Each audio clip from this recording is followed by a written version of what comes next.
In this section of the video, we want to share to you the new OLT service provisioning methods. Recently, Tejas has launched new model OLTs. Along with that, we also launched new OLT software architecture. This new model has a different method of service provisioning with enhancements for user friendliness and ease of understanding the various GPON set configuration. Already in this channel, we have put up several videos, those containing the old method of service provisioning. In this video, we will share to you new method of service provisioning.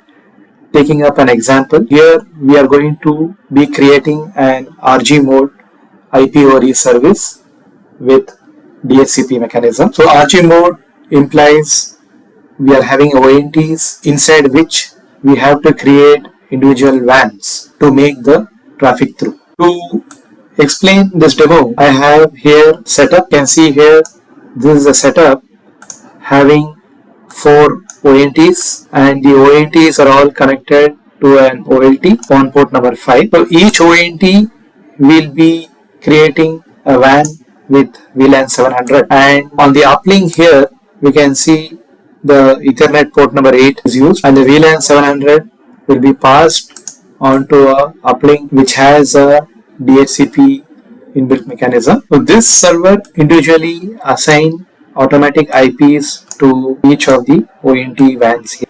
The list of overall steps required to provision a service. The very first step, number 1, we have to detect the ONTs and check their status. So let's log into the OLT straight away. This is the new model OLT.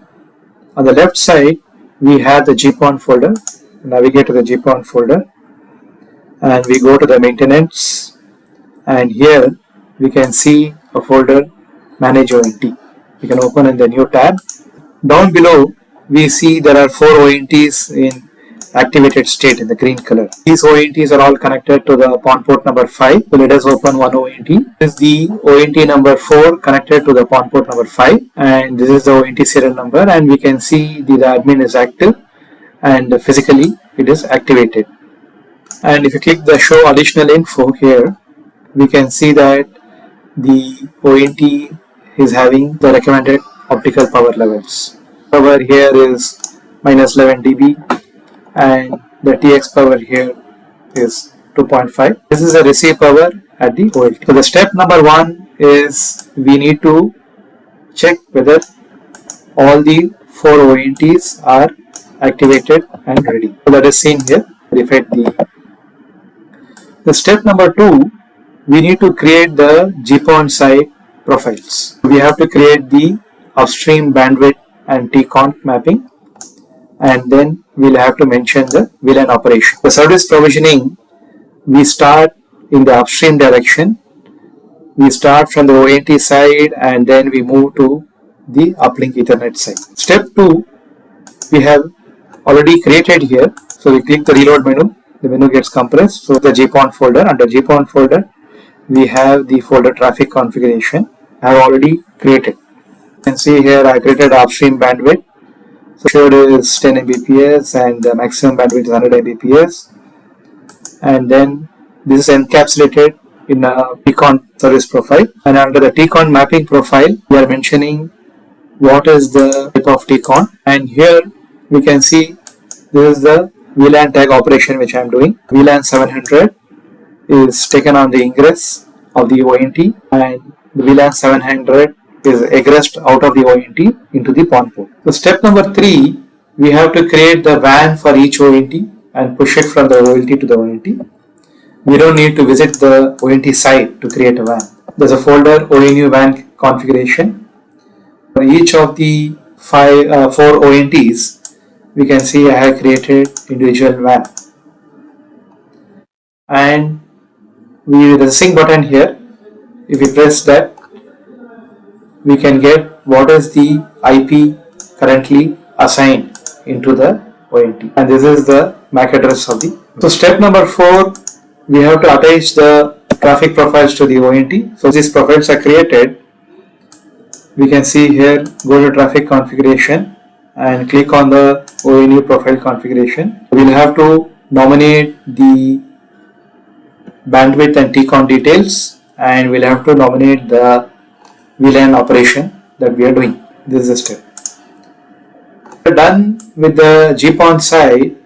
We have to carry out some configuration for moving the traffic to the L2 side or the Ethernet layer. Reload menu. On the left side, we can see the service switch, which we see the interfaces here.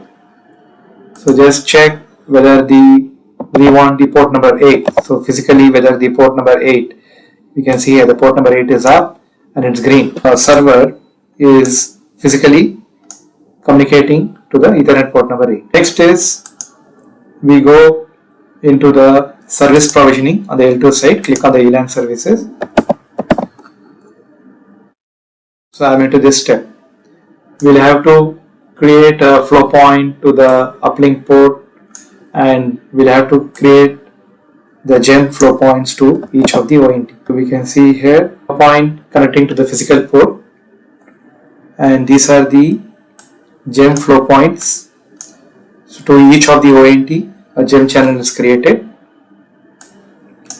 and we can see for each of the ONT the individual assigned unique gem IDs. Step number 6, we verify whether the traffic has been received.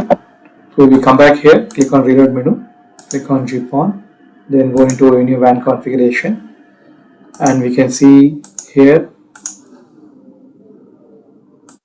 an IP has been allotted to this ONT number 4, ONT number 3 IP is allotted, and we can see here this is for the ONT number 2, ONT number 1 IP has been allotted. This was in brief of the new service provisioning model. I shall explain you in the next section of this video the detailed steps as to how to create and check these services.